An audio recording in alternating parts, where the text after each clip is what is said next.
Welcome back, BSers, to Belonging Songs, your weekly podcast that brings you a brand new original song. Each episode then talks about the theme of that song and the processes that went into writing and recording it, and sometimes the revisions we make along the way. I am your host, Wade Dana. With me here in the studio today, Patrick Crane. Back together. Brad, at his house battling chickens. Brad, welcome to the podcast. Hopscotching along. Have you seen the documentary now? That's the parody on Jiro Dreams of Sushi. Uh-uh. There's a scene where the cook, played by Bill Hader, every day goes and catches his own chicken. And his son is afraid of chickens, but I imagine that's Brad's day every day. Just so he goes out to get a chicken. Just to get out of meeting. My entire mood for the day depends on if I don't get that chicken. Yeah. So yeah, we're doing a partial remote recording. Hopefully next time we get together, we'll all be in person. But we're here now. These people don't want to hear what I have to say anyway. If Brad starts chopping up, we'll just mute him. We'll continue the podcast and just let him pretend that he's still on. So that's a good look for you, Brad. Hold on. All right. BSers, as you may be able to tell, we're a little rusty at podcasting. Okay, it's been... As in we forgot how. Yeah, we forgot how. This week we have a new song by me called Laser Eyes. Now, the world's in turmoil. We've mentioned before in a previous episode that the podcast may be affected by that, and it has been, because this is a political song. No apologies. I never thought I would get into writing political songs, but here we are in the world that we live in. And I have. We've decided on the podcast that we are sharing lyrics ahead of time now before we do the podcast, so we have better talking points. Another instance of why the heck didn't we think of this sooner? Like, we say that every time we come up with a new idea, and it always seems like something we should have been doing the whole time. So you guys have read the lyrics on this. Do you have any thoughts right off the bat? Patrick. Are you asking what I think it's about, or just thoughts on lyrics in general? Just you take it where you want to take it. My mind goes to this. This is about the current leader of this country, if you want to call him that. I think the lyrics before I hear them sung are really indicative of just narcissism and inaction and self-glorification. Mm-hmm. Despite the world burning down. That's what I got out of it. Bradley? I got out of it, obviously, the same target, but I took more about the glorification of division. Mm-hmm. You know, like the divisiveness of leadership versus the unity that can be provided through good leadership. Mm-hmm. And I kind of see that in this song. I like how you present it in the lyrics. I'll admit, when I first heard the title, Laser Eyes, I'm like, you know, but but I think it's very fitting when you connect it with the rest of the words. Okay, you guys both are on target. Yeah, I don't think this is your most cryptic work. No, not at all. But it's not definitely not meant to be. Yeah, I knew you guys would get it right away, and I hope everybody else does too. Yeah, and it's not supposed to be, I don't think. I think it's a direct message. I'll echo what Brad said, though, is I was hoping it was going to be about a robot with laser eyes. So it's funny because I did come up with the title before I came up with the theme. I was like, I want to write a song called Laser Eyes. And this is just what the first line of the song that happens is the first thing that popped in my head. And then it basically wrote itself after that. Since you told me, I've just been walking around going, laser eyes. Yeah, so this is an interesting exercise that we have not done before. So you've read the lyrics. Do you guys have any idea what this song is going to sound like? I have no idea.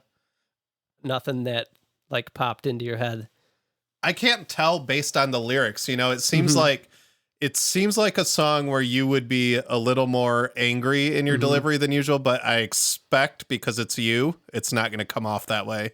Well, I think I kind of wrote like a political punk song, basically. All right, that's pretty cool. And I'm sorry, Wade, go ahead. No, go ahead. I just think, and I think it might just be the fact that the word laser is involved. So like synth heavy, Okay. like a lot of keyboard clashing, but I have no idea. I think we should listen to it. I'm excited for you guys to hear this. It's been done for a couple weeks, and we haven't gotten together. So let's listen to Laser Eyes. Out of Eyes. the way. All right, here we go. Laser Eyes. Do, do, do, do, do.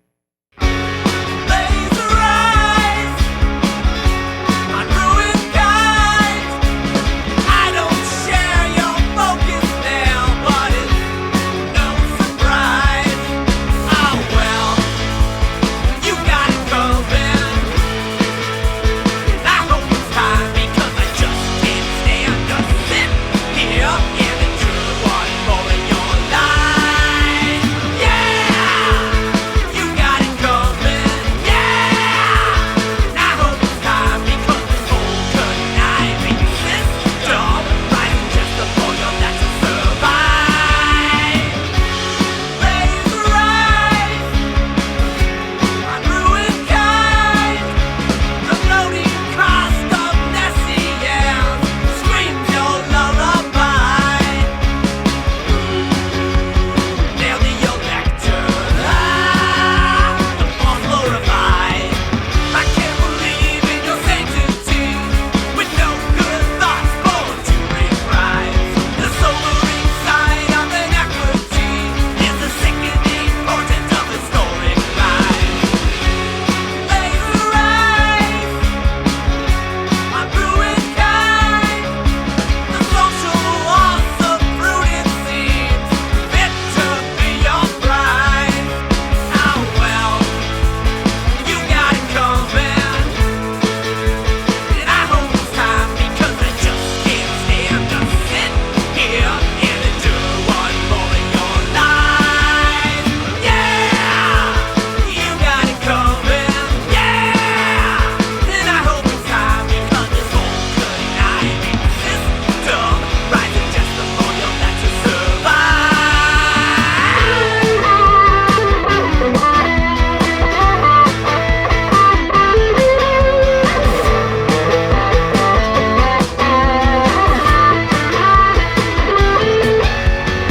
I can't believe in your sanctity with no good thoughts. The sobering side of inequity is sickening. It's sickening. Laser eyes on ruined kind. I don't share your focus now, but it's no surprise.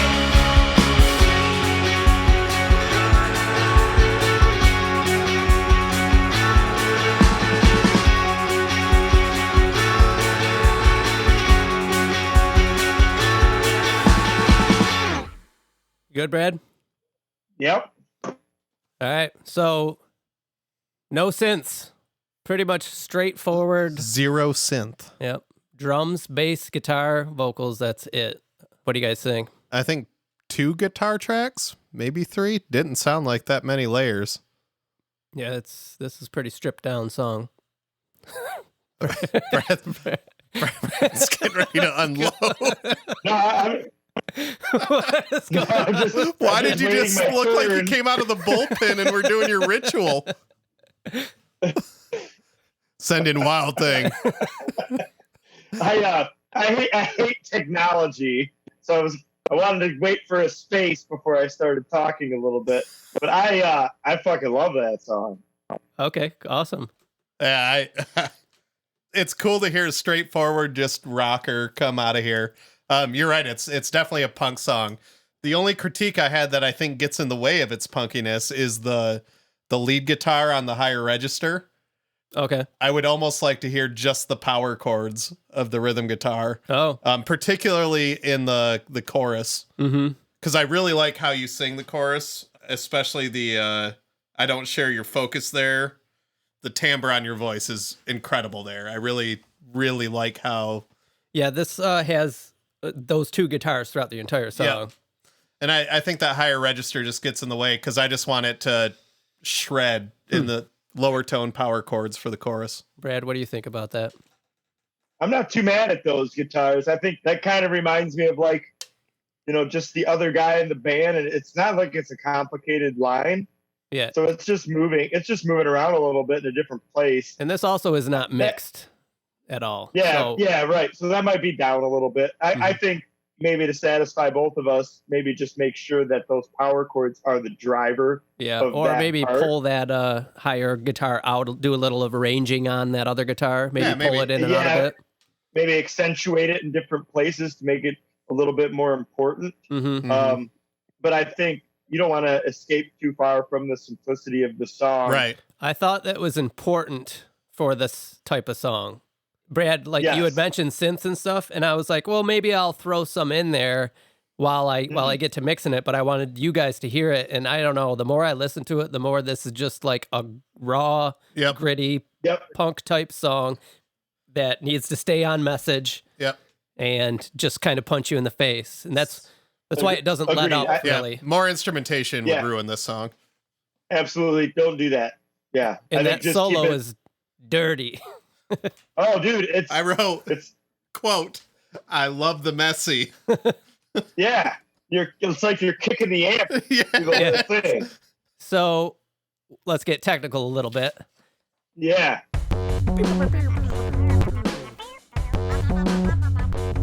I got a new microphone that's broken. So I got a really good deal on a microphone that's usually a couple $100. I got it for like $60 because the bass roll-off switch is broken and it's stuck in roll-off mode, which means it kind of scoops out the low end, which I wasn't worried about because like I'll just find stuff that I want to use it on in that mode. And that's this unaffected sound that microphone gave, and I love it. Was that a one-take solo?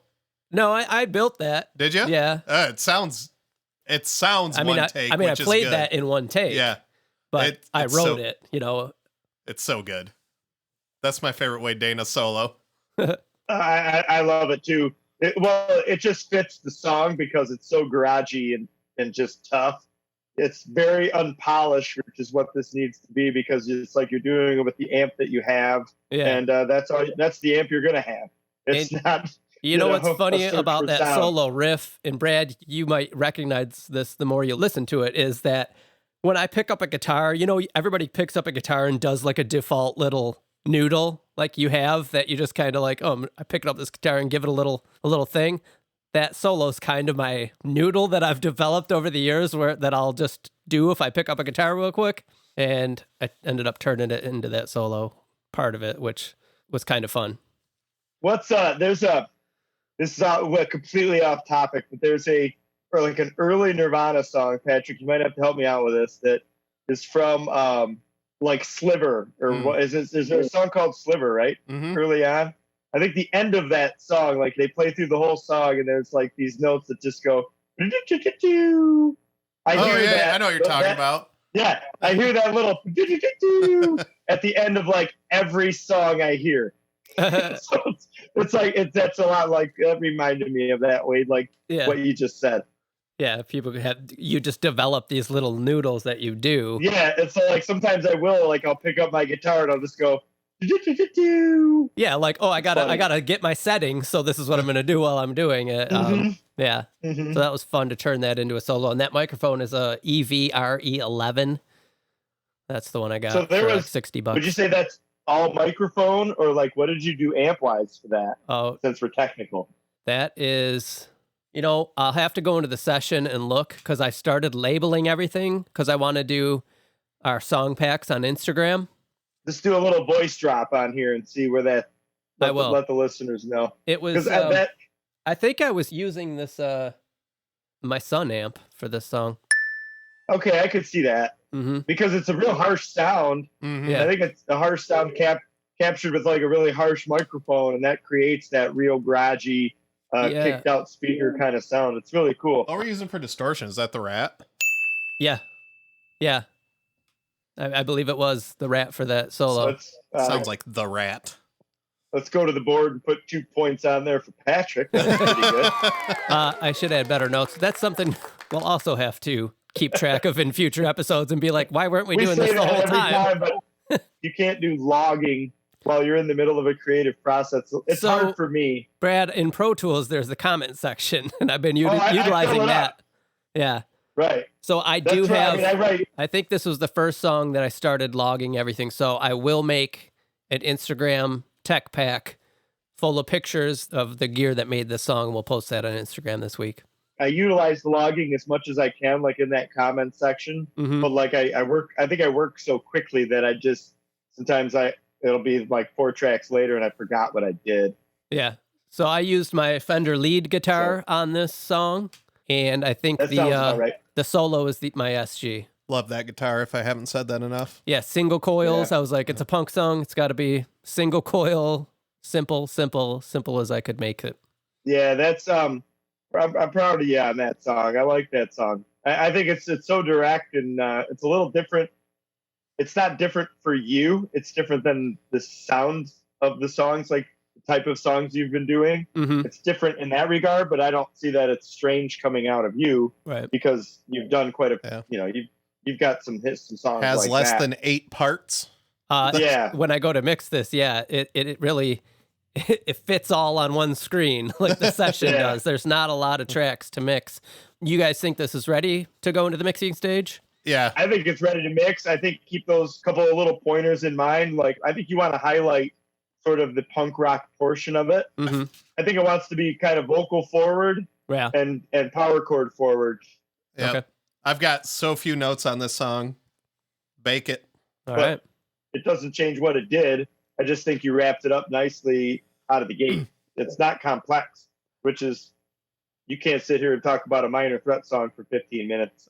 You know, other than the content of what it means. Yeah. You know, we could dive down that road if you want. We could talk about that a bit. I've mentioned before, Yeah. it is hard for me sometimes to get the thoughts out or be reactive and get the thoughts out of my head in a way where I'm not going to regret saying something stupid. I usually need to think more about things. And for me, my emotions and feelings are best manifested through my art and through my music. I've heard a lot of talk lately in all the protesting and all the Black Lives Matter movement that's happening and sweeping the nation and the world about what people can do to get their voice out there. And you don't have to feel like you have to do everything. Like some people are good at this, some people are good at that. And I've been trying to think about that a lot lately. Like, what can I do? What am I good at? What can help? And if it's writing protest songs or writing political songs right now, that's maybe the best use of my voice in these times to maybe help somebody find their voice or give them the courage to Right. speak up.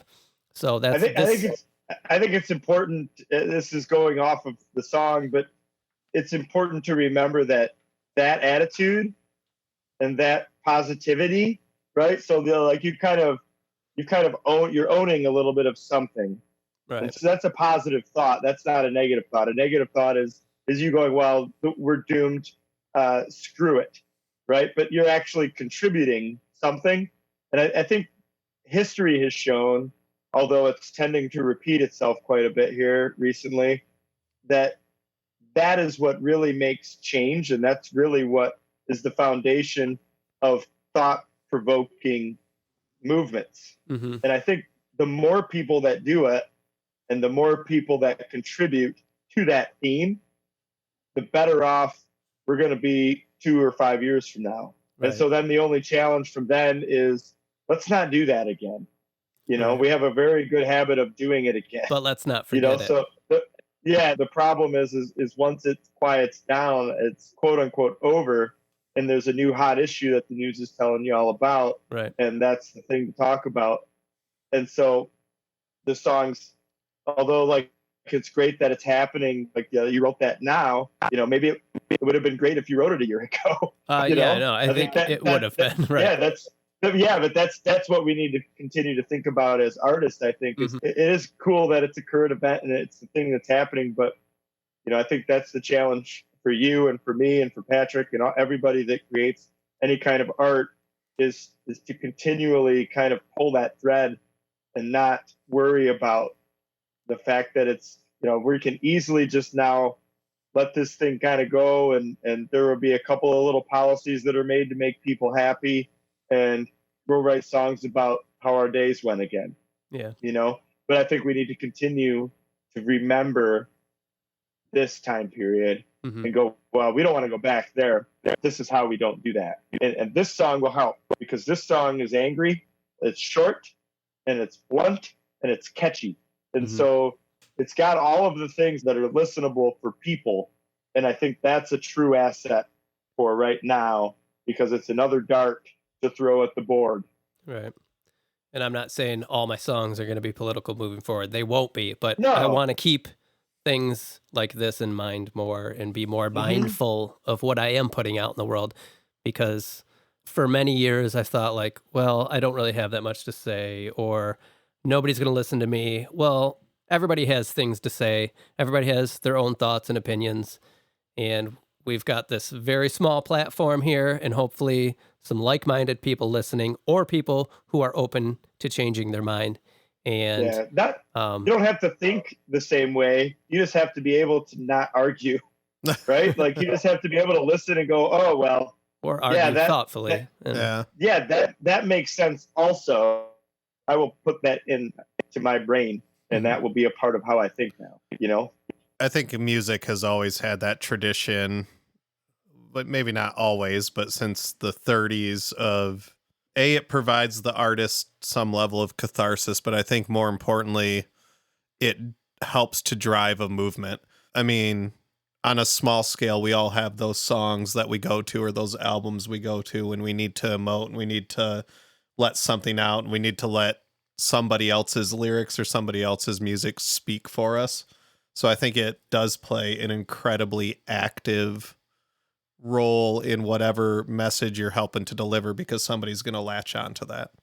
But right. And it's a form of documentation. Yeah. Right. So like there's almost too much shit that you can listen to now to where when you listen to it, you go, oh, well, that song could be written about what's happening today. You know, and that's the most important takeaway from the art perspective is like, how do we make it so it's just a documentation of what happened then and not what happens again?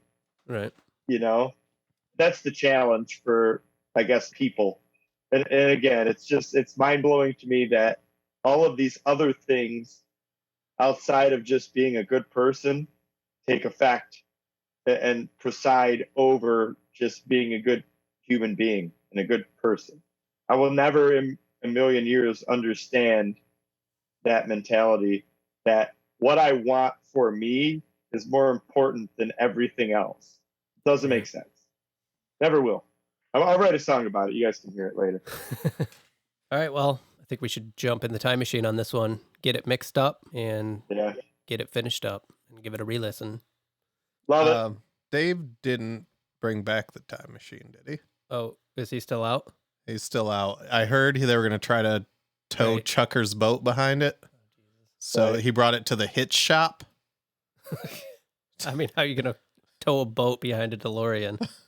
Is it even a DeLorean? I thought it was a Pontiac It's spray painted silver. I don't know. my whole issue with the thing is Dave got in the time machine because he wanted to go to Canada and get Molson Ice. Like, Dave, get in a regular car. Yeah. And go to Canada. It's not a time thing. They don't have the triple X here, guys. They don't have the triple X. I used to be able to get it all the time. Like, you don't need to go back in time. You don't need to go back in time to when I was in Canada. When I was in Canada and I got Molson Ice. They had it. Like, no, they still have go it. get Molson Ice. You can drive there. Maybe he wants Bud Ice. He'll take the time machine. Do they still make that?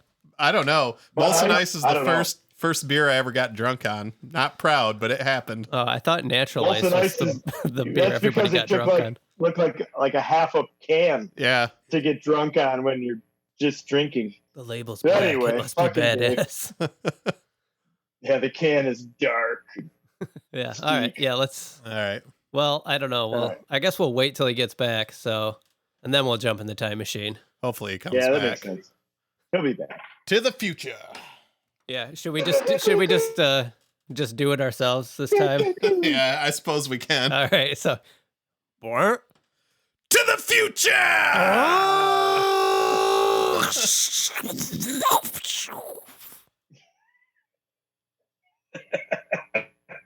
Thanks for your help, Brad. I think Brad got left behind. All right, that worked. I don't know what to do. Yeah, I'm running behind that thing. All right, welcome back, BSers. Here we are in the future. That was an awkward transition. Oh, here we go. That was we go. perfect. We're on. Yeah. We're on possibly our last Zoom. Hopefully. Oh, Possibly our last episode if Brad and I keep getting a red ass. Right, well, that's true. Red ass. Yeah, we're going down. All right, no, we're good. So, Laser Eyes. That's the song we're talking about. I have taken your feedback into account and mixed this song. Pretty much the song was ready to mix. Wasn't a whole lot that I did to it. Patrick, you had mentioned that maybe the higher guitars, there's 4 guitars in this, they're all playing the same thing, just one's an octave up. I did cut those out of the solo section to let the solo come through better, and then kind of brought them down overall in the mix through the rest of the song. But really, for this song, I tried my best to keep it as simple as possible. I said this before, but I think this song really thrives in the low end because it is that sort of punk feel. Mm-hmm. And I think in the mix, you'll hear that the kick drum and bass are really driving this. I used basically no effects. I used a whole no effects track and just put it over the top of this one. And now that's what is this that why song it sounds is. like no effects? No, so very minimal on the mix. I just used a little bit of reverb, spring reverb on the guitars, and a little bit of reverb on my vocal. But that's about it as far as effects. I left this pretty raw. In fact, the solo, I did nothing to. No EQ, no compression, nothing. It's just Perfect. exactly how it was recorded. So it's a very straightforward mix. Just cleaned it up, gave it some more punch, which I think it needed, and that's it. So any comments before we listen to this thing? I want to hear it. Cool. Same. Let's do that. Laser eyes, my ruined kind. I don't share your focus now, but it's no surprise. Oh well, you got it coming, and I hope it's time because I just can't stand to sit here and endure one more of your lies. Yeah, you got it coming.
What do you guys think? I love the solo now.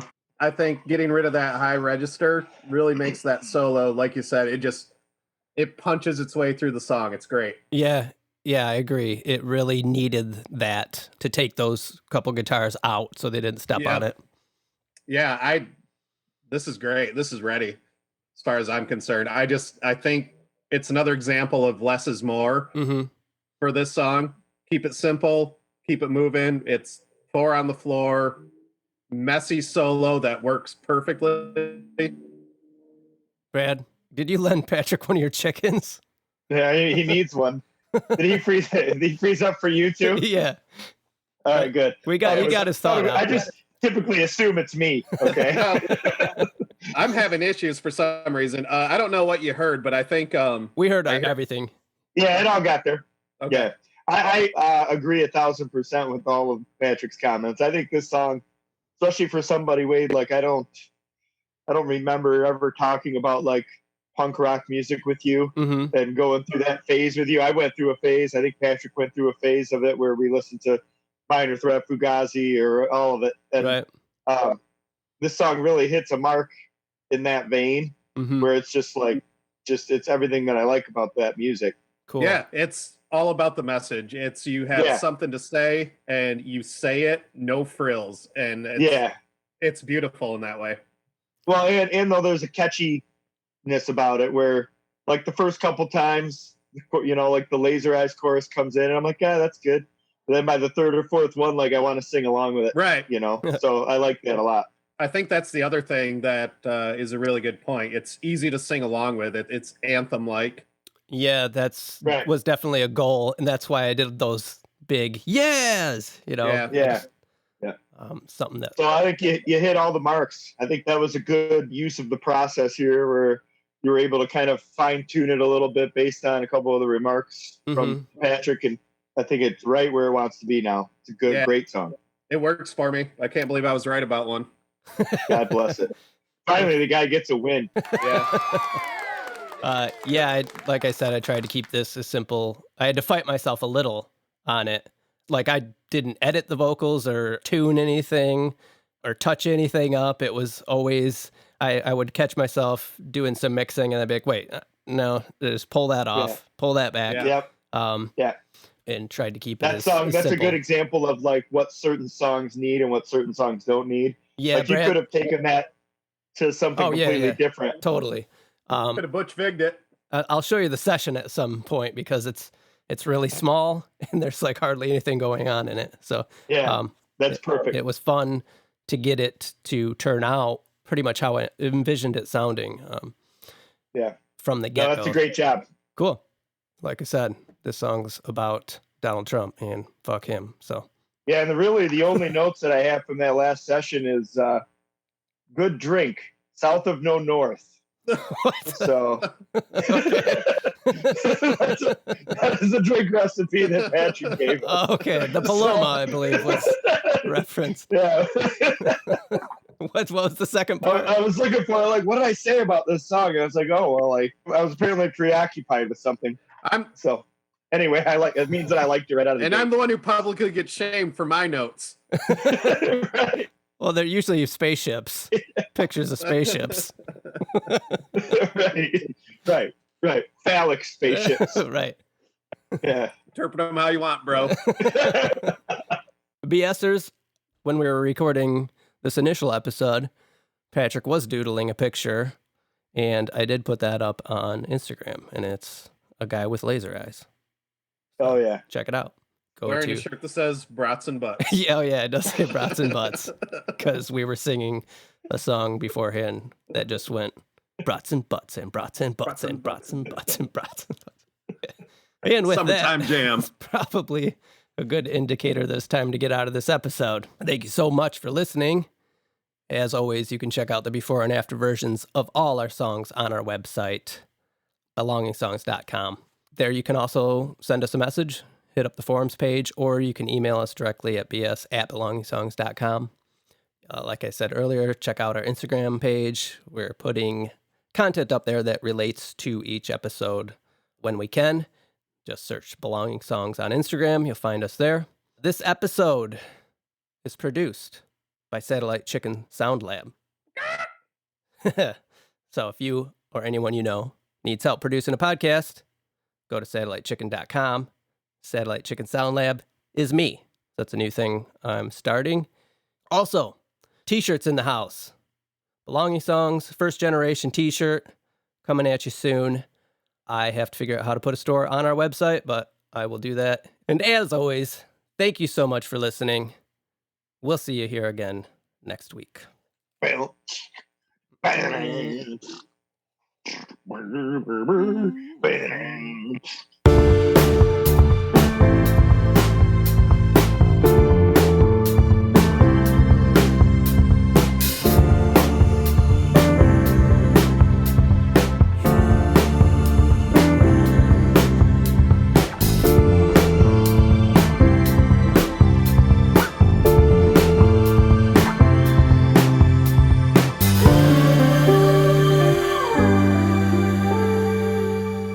Welcome back, BSers, to Belonging Songs. Is that what it's called? Yeah. Shit. Let's start over. I'm intimidated by Brad's haircut. Yeah, it's good. Boom, done. Next.